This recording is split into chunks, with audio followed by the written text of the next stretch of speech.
బాబాసాహెబ్ అంబేద్కర్ గురించి అందరికీ తెలుసు.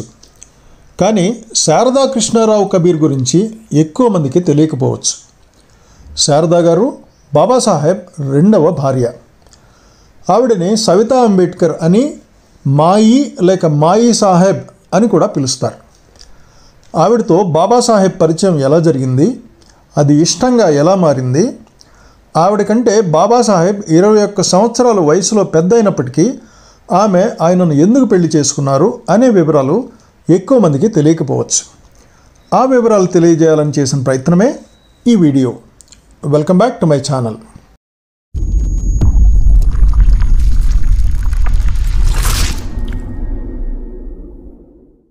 సవితా గారి అసలు పేరు శారదా కృష్ణారావు కబీర్. ఆమె జనవరి 27, 1909లో ఒక బ్రాహ్మణ కుటుంబంలో జానకి మరియు కృష్ణారావు వినాయక్ కబీర్ దంపతులకు ముంబైలో జన్మించారు. ఆవిడ పూణేలో స్కూల్ స్టడీస్ పూర్తి చేసి 1937లో అనగా 28 సంవత్సరాల వయసులో ముంబైలోని గ్రాండ్ మెడికల్ కాలేజీలో MBBS పూర్తి చేశారు. చదువు పూర్తయ్యాక గుజరాత్లోని ఒక పెద్ద హాస్పిటల్లో ఫస్ట్ క్లాస్ మెడికల్ ఆఫీసర్గా నియమించబడ్డారు. అక్కడ కొన్ని నెలల తర్వాత అనారోగ్యం వలన ఆ ఉద్యోగం వదిలేసి ఇంటికి తిరిగి వచ్చారు. ఆమె కుటుంబంలో మొత్తం 8 మంది తోబుట్టువుల్లో 6 కులాంతర వివాహం చేసుకున్నారు. ఆ రోజుల్లో అది చాలా సంచలనం కలిగించిన విషయం. ఈ విషయం మీద శారదా కబీర్ గారు, మా కుటుంబంలో ఇది ఎవరు వ్యతిరేకించలేదు, ఎందుకంటే మాది బాగా చదువుకున్న మరియు అభ్యుదయ భావాలు కలిగిన కుటుంబం అని చెప్పారు. ముంబైలోని విలే పార్లే అనే చోట డాక్టర్ SM రావ్ అనే డాక్టర్ ఉండేవారు. ఆయన అంబేద్కర్కు మంచి స్నేహితుడు. అంబేద్కర్ ముంబై వెళ్ళిన ప్రతిసారి డాక్టర్ రావ్ను కలుస్తుండేవారు. వైస్రాయ్ ఎగ్జిక్యూటివ్ కౌన్సిల్లో కార్మిక మంత్రిగా ఉన్నప్పుడు కూడా తన ముంబై పర్యటనల్లో డాక్టర్ రావ్ నివాసంలో బాబాసాహెబ్ కాలం గడిపేవారు. డాక్టర్ రావ్ కుమార్తెలకు శారదా కబీర్ గారు స్నేహితురాలు. శారదా గారు అప్పుడప్పుడు డాక్టర్ రావు గారి ఇంటికి వస్తుండేవారు. ఒకరోజు ఢిల్లీ నుండి అంబేద్కర్ రావు గారి ఇంటికి వచ్చినప్పుడు అక్కడ శారదా గారు ఉన్నారు.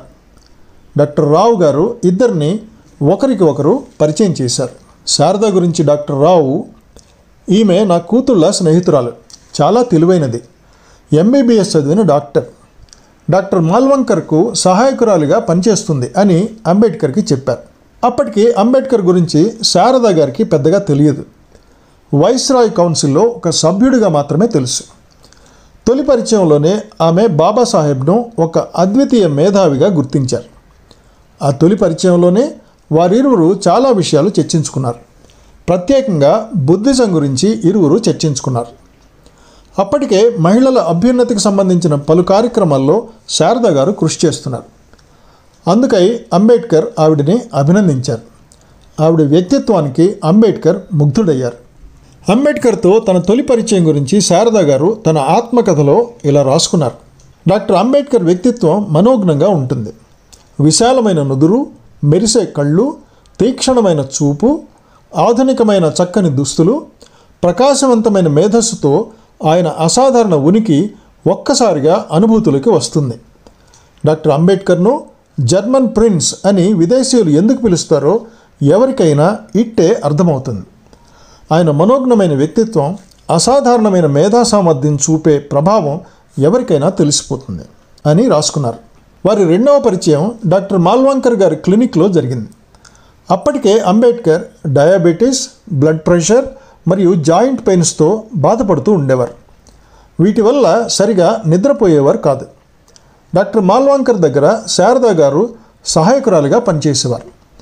డాక్టర్ అంబేద్కర్ ట్రీట్మెంట్ తీసుకునే సమయంలో అంబేద్కర్ మరియు శారదా గారుల సాన్నిహిత్యం పెరిగింది.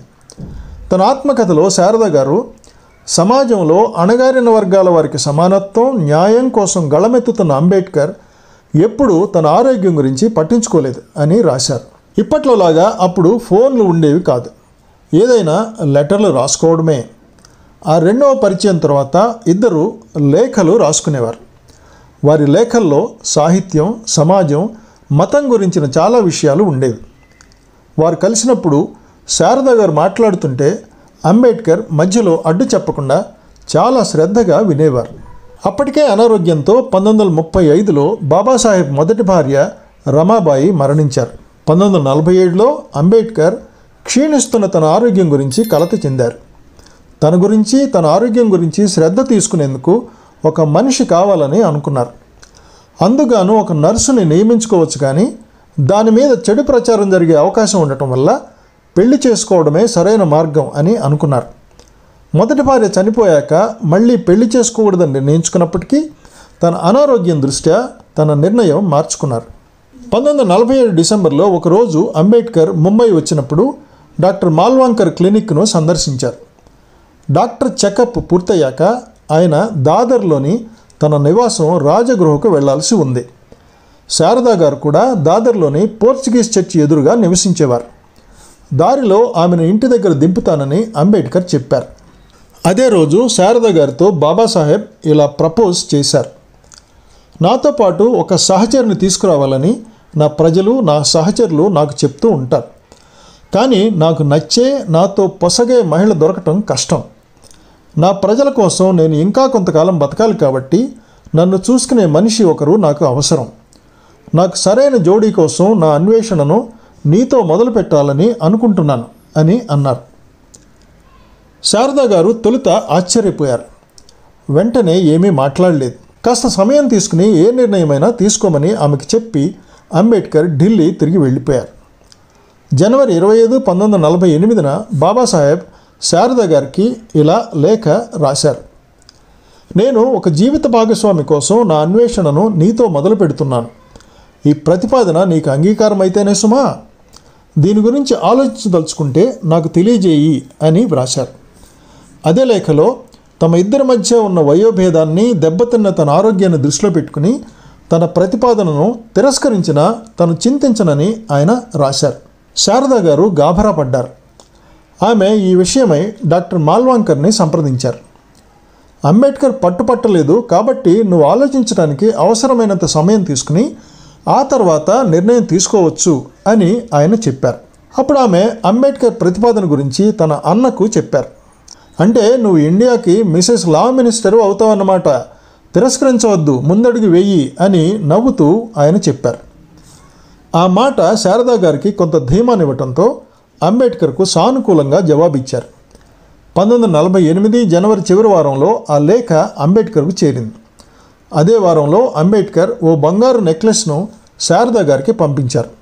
ఆ నెక్లెస్కు ఒక యాంకర్ డిజైన్ ఉంది. 1948 ఫిబ్రవరి 20వ తేదీన శారదా గారికి అంబేద్కర్ రాసిన లేఖ ప్రియాతి ప్రియమైన శారు అంటూ మొదలై అమితమైన ప్రేమతో రాజా అని ముగుస్తుంది. ఎల్ఫిన్స్టోన్ కాలేజీలో నా విద్యార్థులు నన్ను రాజా అని పిలిచేవాళ్ళు. నీకు ఇష్టమైతే నువ్వు కూడా నన్ను రాజా అని పిలవచ్చు అని అంబేద్కర్ రాశారు. అంబేద్కర్ సాధారణంగా తన లేఖలను భీమ్రావ్ అంబేద్కర్ అని కానీ బిఆర్ అంబేద్కర్ అని కానీ సంతకంతో ముగిస్తారు. కానీ శారదా గారికి రాసిన లేఖలు మాత్రం నీ రాజా అంటూ ముగుస్తాయి. వారిద్దరి పెళ్లి 1948 ఏప్రిల్ 15న అనగా బాబాసాహెబ్ పుట్టినరోజు మర్నాడున జరిగింది. ఆ కాలంలో అంబేద్కర్ ఫస్ట్ హార్డింగ్ అవెన్యూలోని ప్రభుత్వ బంగళాలో నివసించేవారు.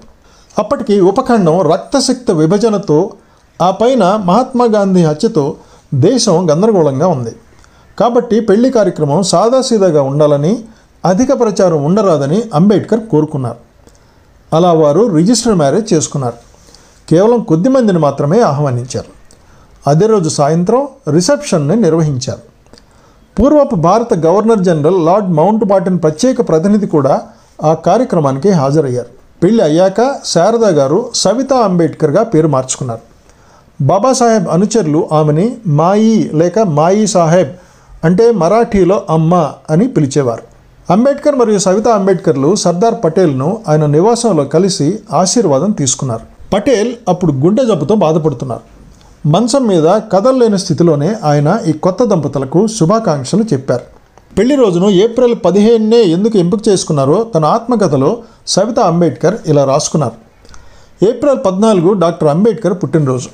ఆ సందర్భంగా ఆయన శ్రేయోభిలాషులు చాలామంది ఆయన ఇంటి దగ్గర గుమిగూడారు. కాబట్టి ఏప్రిల్ 14 బదులు ఏప్రిల్ 15న పెళ్లి చేసుకోవాలని మేము నిర్ణయించుకున్నాం అని రాశారు. ఆ పెళ్లి జరిగేటప్పటికీ అంబేద్కర్ వయసు 57 సంవత్సరాలు. వివిధ అనారోగ్యాలతో బాధపడుతున్నారు. అప్పటికి సవితా అంబేద్కర్ వయసు 36 సంవత్సరాలు. అంటే ఇద్దరికీ 21 సంవత్సరాల వయోభేదం ఉంది. అంబేద్కర్ 1948 ఫిబ్రవరి 21న రాసిన లేఖలో సవితా అంబేద్కర్కు తన ఆందోళన తెలిపారు. రాజా తన మరణం తర్వాత షారు భవిష్యత్తు గురించి ఆలోచిస్తూ ఆందోళన పడుతున్నాడు. రాజా ప్రజాసేవకు అంకితమైనందున ఎలాంటి ఆర్థిక ఏర్పాట్లు చేయలేదు. షారూకు చెందిన రాజా తన వృత్తి ద్వారా సంపాదించుకునే కాస్తంత జీవనభృతి మినహా ఏమీ చేయలేకపోయాడు. రాజా దృఢంగా ఆరోగ్యంగా ఉంటే ఏ సమస్య ఉండదు, కానీ ఆయన ఆరోగ్యంగా లేడు. కాబట్టి తన తర్వాత షారూ పరిస్థితి ఏమిటని తాను ఆందోళన చెందుతున్నాడు. దీని గురించి ఎప్పుడు ఆలోచించినా దిగులు చెందుతున్నాడు. బుద్ధ భగవానుడు దీనికి ఏదైనా పరిష్కారం చూపిస్తాడని షారూకు చెందిన రాజా నమ్ముతున్నాడు అని ఆయన రాశారు. డాక్టర్ అంబేద్కర్, సవితా అంబేద్కర్ల దాంపత్య జీవితం కేవలం 9 ఏళ్లే కొనసాగింది. అంబేద్కర్ 1956 డిసెంబర్ 6న తుది శ్వాస విడిచారు. అంబేద్కర్తో కలిసి జీవించిన ఆ కొద్ది కాలంలో మాయి సాహెబ్ తన సమయాన్నంతటినీ అంబేద్కర్ ఆరోగ్యాన్ని చూసుకోవడానికి, ఆయన పనిలో సాయం చేయడానికి వెచ్చించారు. అంబేద్కర్ తన బుద్ధ అండ్ హిస్ ధమ్మ పుస్తకంలోని పీఠికలో తన భార్య సహకారం గురించి, ఆవిడ వల్ల నా జీవితకాలం ఇంకొక 8 నుండి 10 సంవత్సరాలు పొడిగించబడింది అని రాశారు. కానీ ఆయన అనుయాయులు దీనిని తర్వాత కాలంలో ఆ పుస్తకం పీఠిక నుండి తొలగించారు. అంబేద్కర్ పోరాటాల్లో కూడా సవితా అంబేద్కర్ ఆయన సహచరిగా కొనసాగారు. అంబేద్కర్ మరణానంతరం ఆమె అనేక రంగాల్లో పోరాటాలు కొనసాగించారు. కానీ కొంతమంది అంబేద్కర్ మరణంపై అనుమానాలు వ్యక్తం చేశారు. అంబేద్కర్ మరణానికి సవితా అంబేద్కర్ బాధ్యురాలనేలా వారు మాట్లాడారు.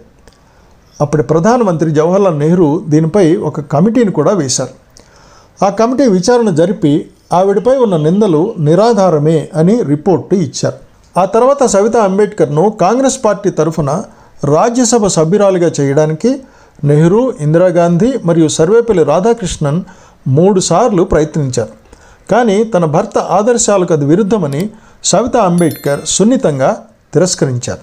అంబేద్కర్ చనిపోయాక ఆవిడ ఒంటరిగానే అంబేద్కర్ ఆశయాలకు తగినట్లుగా చాలా పోరాటాల్లో పాల్గొన్నారు. సవితా అంబేద్కర్ మే 29, 2003లో 94 ఏళ్ల వయసులో మరణించారు.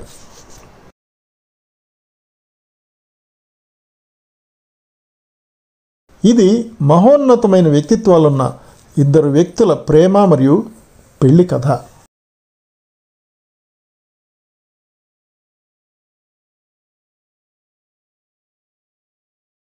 ఈ వీడియో నచ్చితే లైక్ చేయండి, షేర్ చేయండి, కామెంట్ చేయండి మరియు నా ఛానల్ని సబ్స్క్రైబ్ చేయండి. ఇలాంటి మరిన్ని ఇంట్రెస్టింగ్ వీడియోల కోసం నా ఛానల్ని చూస్తూనే ఉండండి.